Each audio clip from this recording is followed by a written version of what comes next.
Already জানেন আমরা shutdown কর্মসূচি দিয়েছি। আমাদের শাটডাউন কর্মসূচির ধারাবাহিকতা হিসাবে আজকের প্রোগ্রামটা ছিল, কিন্তু যখন আমরা দেখেছি বাংলাদেশ ব্যাংকের ভেরিফাইড পেজটাতে চলে এসেছে হেয়ার কাট বাতিল হবে এবং আমাদের বিভিন্ন রকমের লেনদেনের ব্যাপারগুলো স্বাভাবিক হতে যাচ্ছে, এই কারণেই আমরা এখন আজকে শাটডাউন কর্মসূচি বাতিল করে মত বিনিময় সভা প্রোগ্রামটা অ্যারেঞ্জ করেছি।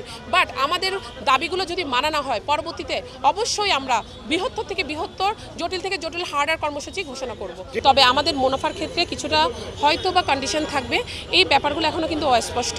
আমরা এগুলোর স্পষ্টতা চাই। এর আগেও 8ই জুলাই মহান জাতীয় সংসদে আমাদের শ্রদ্ধেয় অর্থমন্ত্রী বলেছে হেয়ার কাট বাতিল হবে, মুনাফা সহ আসল টাকা ফেরত পাবো। সেখানে ব্যাংকে গেলে আমাদেরকে বলা হচ্ছে হেয়ার কাট বহাল আছে, আর এখন বলছে আমাদের আসল টাকাটা 1 তারিখের পর থেকে আমরা স্বাভাবিক লেনদেন থাকবে ফেরত পাবো, কিন্তু মুনাফার ক্ষেত্রে কিছুটা কন্ডিশন থাকবে। আমরা এই ব্যাপারগুলো ক্লিয়ারেন্সটা চাই। আর অলরেডি যাদের টাকা হেয়ার কাট করেছে সেই টাকার ব্যবস্থা কিভাবে হবে সেটাও জানতে চাই। এই বিষয়গুলো নিয়ে আজকে আসলে আমরা মত বিনিময় একটা প্রোগ্রাম সাজিয়েছি। আমরা গত 24 আগস্ট আমরা ফার্স্ট সিকিউরিটি ইসলামী ব্যাংকের জোনাল হেডে আমরা অবরুদ্ধ করেছিলাম। অবরুদ্ধ করার পরে ওনাদের এমডিকে জানানোর পরে গভর্নর হেয়ার কাট বাতিল করে। তো আমরা আসলে এটা মৌখিক কোনো আশ্বাস করতেছি না। আমরা এখন ব্যাংকে যাব, আজকে ব্যাংক থেকে জিজ্ঞেস করে জানার পরে আমরা কি আসলে আমাদেরকে টাকা দিচ্ছে কিনা জানবো। ইতিমধ্যে আমাদেরকে আজকে 2 বছর ধরে আমাদেরকে ঘুরেছে, অর্থাৎ কিতাবে আছে গোয়ালে নেই। না, আমরা তো হেয়ার কাট আগেও বলছে জাতীয় সংসদে, যেখানে প্রধানমন্ত্রীর সামনে আমির খসরু সাহেব যেখানে বলছে হেয়ার কাট বাতিল থাকবে না, তো সংসদে যেখানে বলছে সেটাতে আমরা ধরে নিয়েছিলাম। কিন্তু ওই আশ্বাসের ভিত্তিতে যখন আমরা ব্যাংকে যাই তখন তারা বলছে প্রজ্ঞাপন লাগবে।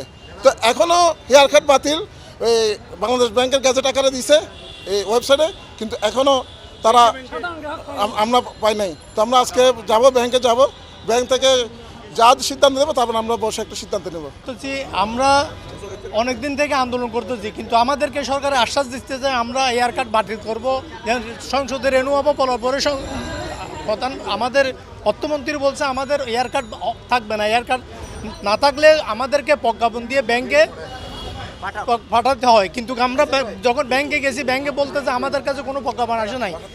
আর এখন বাংলাদেশ ব্যাংকের পক্ষ থেকে 1 তারিখ থেকে আমাদের সামনের মাসের 1 তারিখ থেকে আমাদেরকে মূল টাকা উঠাতে পারবে বলতে চাই, কিন্তু সেপ্টেম্বরের 1 তারিখ। কিন্তু আমরা মূল টাকার জন্য এখন যখন আমরা যাব তখন এরা একই কথা বলবে আমাদের প্রজ্ঞাপন নাই। আমরা চাই এটা কার্যকারী হোক, আমরা টাকাগুলো পাই। আর আমরা মূল টাকাগুলো যদি পাই, আমাদের যে মুনাফাগুলো এখনও ওখানে থাকবে, তো মুনাফাগুলো কি আমরা কি পাবো নাকি পাবো না, এটার একটা ক্লিয়ার জবাব চাই সরকারের কাছে।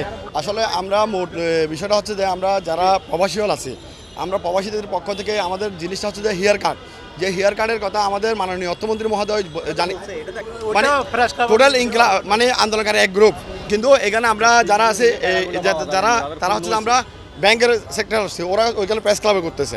মূল বিষয়টা হচ্ছে এখানে বুঝতে পারছি আমাদের হেয়ার কার্ডের পরে হচ্ছে এখন যে সরকার থেকে যে একটা নোটিশ দেওয়া হয়েছে, যে বা একটা ফাঁকা আকারে জারি হয়েছে, সেখানের মধ্যে ওরা উল্লেখ করেছে যে যারা আমানতকারীর মূল ফুল টাকা নিয়ে যেতে পারবে, যত চাহিদা নিয়ে যেতে পারবে, কিন্তু যত চাহিদা এখানে কখনো নিয়ে যেতে পারবে না। কারণ চাহিদা যখন যাবেন আপনি, আপনার যে লভ্যাংশ দিয়েছে ওইগুলো ওরা কেটে নেবে, কেটে নেওয়ার পর আপনাকে ব্যাংক থেকে কি চলে যাওয়ার কথা বলছে।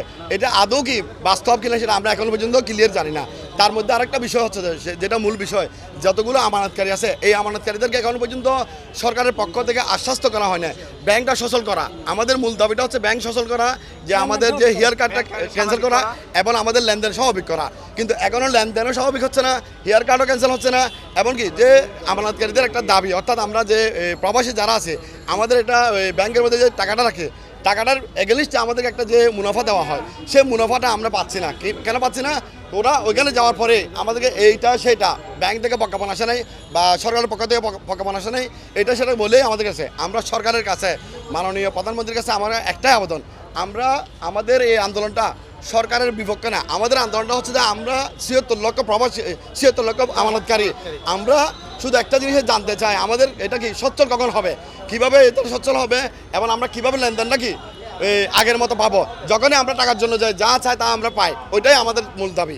1 বছরের পরে আরও 1 বছর পূর্ণ হয়েছে, এরপরও আমাকে টাকা দিচ্ছে না, বলতেছে আরও 1.5 বছর রাখতে হবে। আমি 1 বছর মেয়াদে এফডিআর রাখছি টাকা, কিন্তু আমার 1 বছর পূর্ণ হয়ে আরও 1 বছর অতিবাহিত হয়েছে। এখন আমি বাঙাইতে পারতেছি না, আমার বাঙাইতে দিচ্ছে না। এই ব্যাপারেও একটা সিদ্ধান্ত চাই।